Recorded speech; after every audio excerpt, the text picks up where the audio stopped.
Rai Gemilang bersama MA Mualimat NWDI Pancor.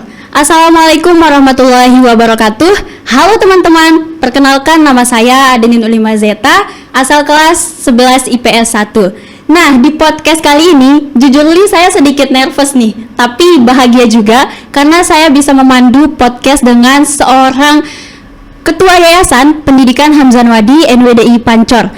Langsung saja kita perkenalkan narasumber kita pada kali ini.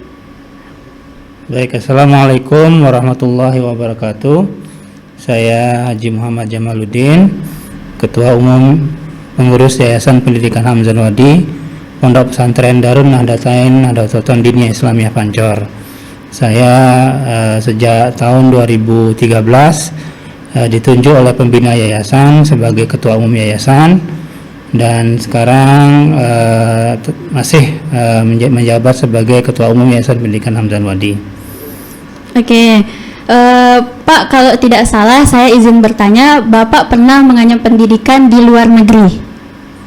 Iya benar, saya besar di Mataram ya, dari sejak taman kanak-kanak dan kemudian SD, SMP, kemudian setelah SMA saya melanjutkan sebenarnya kuliah di ITB di Teknik Fisika tahun 1992, tapi pada saat itu setelah masuk ITB ternyata saya mendapat beasiswa ke Monash University namanya di Australia. Nah, itu saya meneruskan S1 saya pindah dari ITB ke Monash University. Bisa di-sharing sedikit nggak nih Pak, gimana sih rasanya kuliah mengenyam pendidikan di luar negeri? Ya memang berbeda pendekatan antara pendidikan kita di luar negeri sama di dalam negeri ya. Memang kalau setahu saya memang kalau di Australia terutama universitas itu setara lah, tidak ada yang terlalu tinggi tingkatannya, tidak ada yang terlalu rendah tingkatannya. Jadi sebagian besar universitas yang di sana itu sama peringkatnya, sama kualitasnya. Dan tentunya begitu banyak expose kita kepada mutu yang pendidikan yang bagus di sana, pengajarnya juga internasional ya.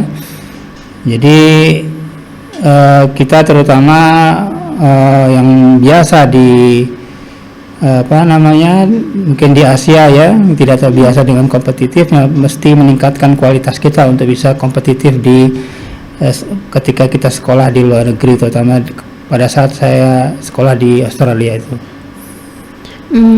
Untuk Yayasan Pendidikan Hamzanwadi ini sendiri kan bergerak salah satunya di bidang pendidikan. Apa perencanaan program mutu pendidikan yang ada di Yayasan Pendidikan Hamzanwadi? Ya, kita di Yayasan Pendidikan Hamzanwadi mungkin Anda tahu bahwa polisi kita atau kebijaksanaan kita adalah bahwa kita memberikan independensi kepada madrasah-madrasah.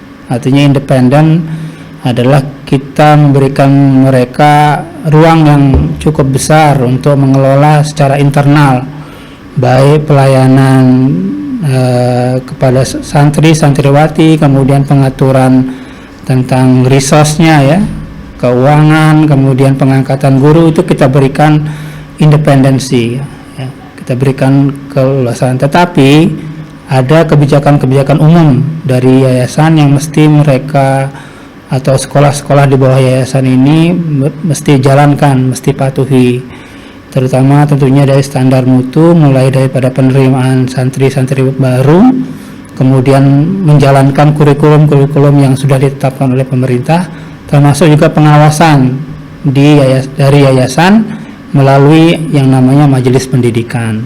Jadi di yayasan itu adalah majelis pendidikan yang mengelola dan berkomunikasi dengan forum yang namanya forum kepala madrasah. Ya, jadi forum kepala madrasah itu bekerja sama dengan majelis pendidikan untuk bersama-sama memformulasikan kebijakan peningkatan mutu dan pelaksanaan pendidikan di sekolah-sekolah di bawah yayasan. untuk bentuk action dari Yayasan Pendidikan Hamzah Wadi terkait program yang dijalankan apa saja, Pak? Ya, kita mensupport semua kegiatan-kegiatan ya. Kan kalau kita bicara tentang mutu pendidikan kan indikatornya misalnya bagaimana agar santri-santriwati itu bisa memberikan prestasi ketika ada lomba-lomba dari entah itu bersifat dari pemerintah maupun dari pihak swasta maupun antar madrasah itu sendiri ya. Kita support supaya setiap madrasah itu bisa mengirimkan perwakilannya ke lomba-lomba yang bersifat independen, yang bersifat umum ya, yang diselenggarakan oleh pihak pemerintah maupun pihak swasta. Karena itu salah satu indikator dari keberhasilan suatu institusi pendidikan adalah menghasilkan santri-santri yang menghasilkan yang berprestasi di lomba-lomba. Kemudian tentunya output yang diharapkan dari setiap madrasah itu kan berbeda-beda ya. Jadi kalau tingkat mungkin MTS itu outputnya diharapkan mampu meneruskan ke tingkat MA yang unggulan ya. Kemudian MA diharapkan outputnya mampu menghasilkan output berupa santri-santriwati yang diterima di universitas unggulan. Begitu juga universitas outputnya adalah menghasilkan sarjana yang langsung diterima di dunia kerja dengan baik ya. Jadi output yang kita harapkan bahwa output dari setiap sekolah ini bisa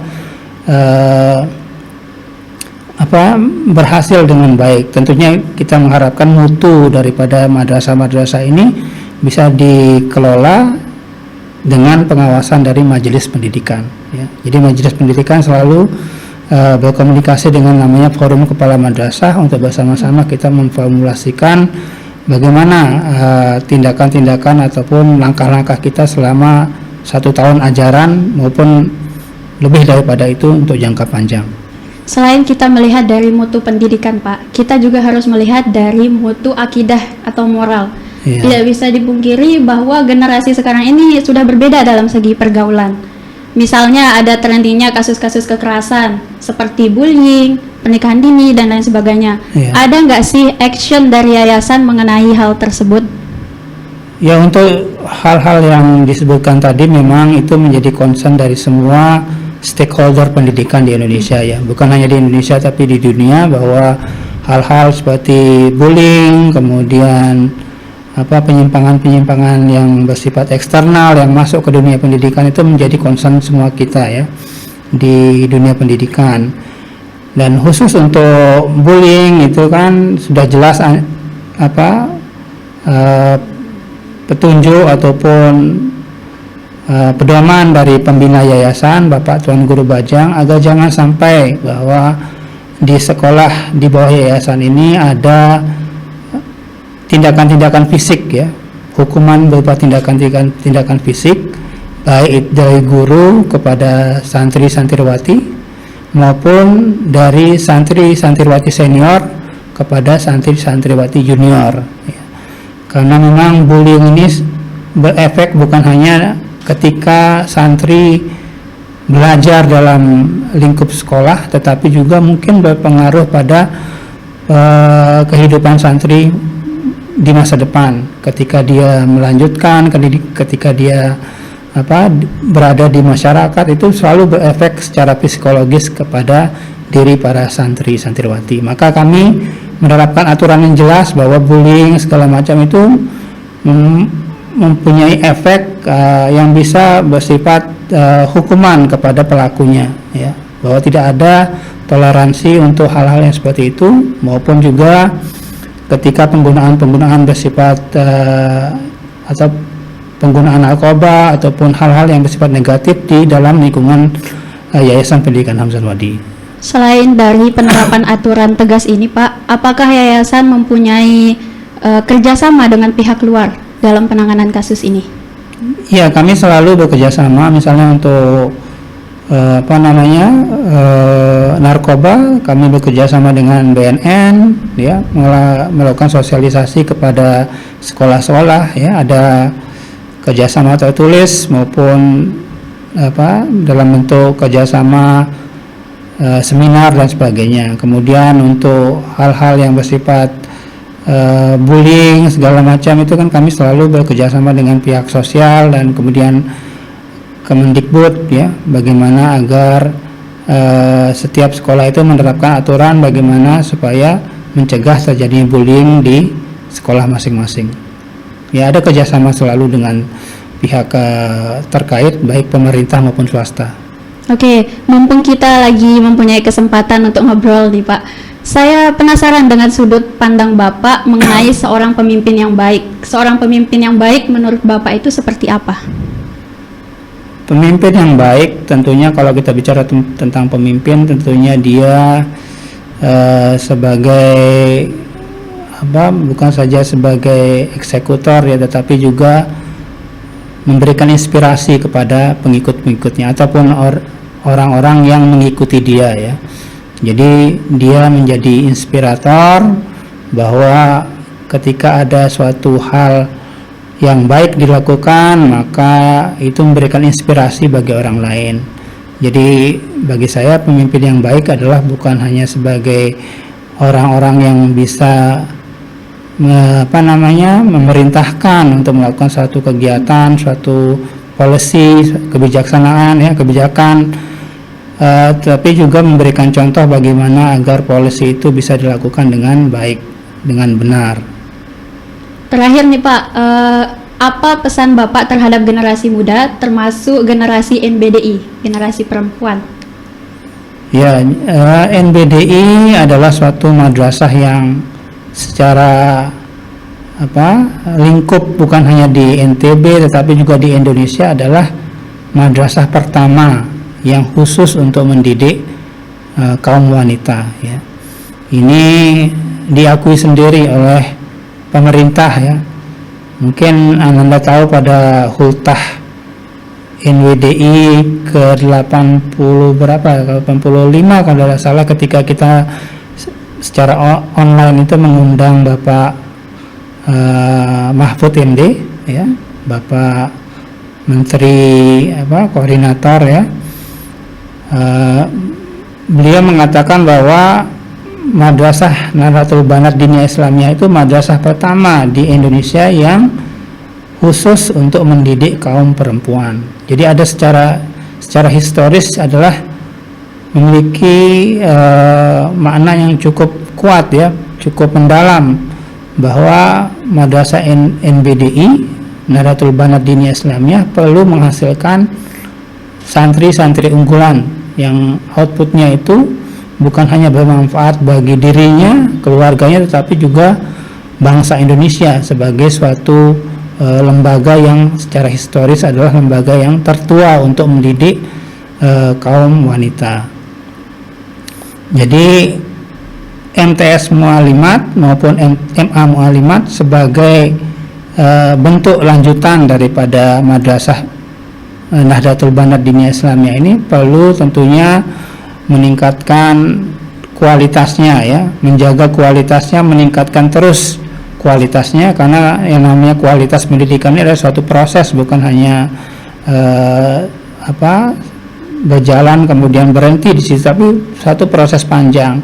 Maka terus tingkatkan kualitasnya, dan jika kualitasnya itu sudah meningkat, tentunya output yang dihasilkan oleh madrasah yang kita cintai ini, madrasah NBD ini, tentunya semakin meningkat dan memberikan manfaat bukan hanya kepada NTB tetapi juga kepada Indonesia.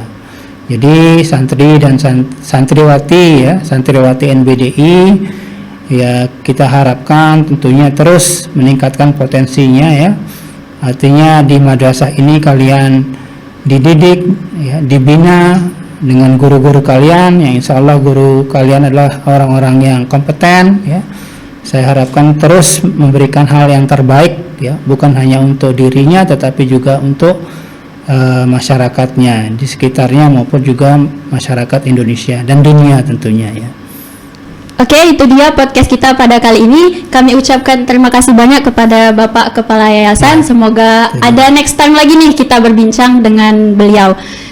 Jangan lupa saksikan terus YouTube Emma Walimat NWDI Pancor. Tentunya akan banyak narasumber yang memberikan kita kisah inspiratif di podcast yang akan datang. Saya Adenin Mazeta dan tim yang bertugas pamit undur diri. Wassalamualaikum warahmatullahi wabarakatuh. Salam kualitas. Waalaikumsalam warahmatullahi wabarakatuh.